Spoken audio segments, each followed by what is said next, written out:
మొదటిగా స్టవ్ వెలిగించి ప్యాన్లో 2 టేబుల్ స్పూన్ల ఆయిల్ వేసుకొని సన్నగా కట్ చేసుకున్న అల్లము, వెల్లుల్లి, పచ్చిమిర్చి, ఆనియన్ ముక్కలు వేసి లో ఫ్లేమ్లో వేయించుకోవాలి.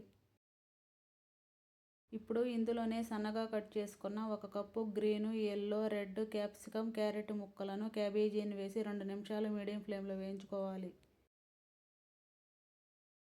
2 నిమిషాలు టాస్ చేశాక ఇందులోనే టేస్ట్కి సరిపడినంత సాల్టు, 1/2 స్పూన్ కారం, ఇప్పుడు 1 spoon tomato sauce, 1/2 spoon soya sauce, ముందుగా ఉడికించి తీసుకున్న కొద్దిగా మ్యాగీని వేసి 2 నిమిషాలు మీడియం ఫ్లేమ్లో వేయించుకోవాలి.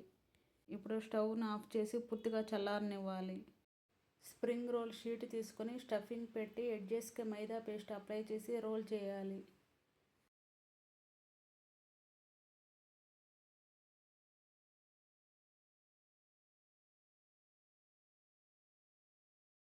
ఇప్పుడు హాట్ ఆయిల్లో గోల్డెన్ బ్రౌన్ వచ్చే వరకు ఫ్రై చేయండి.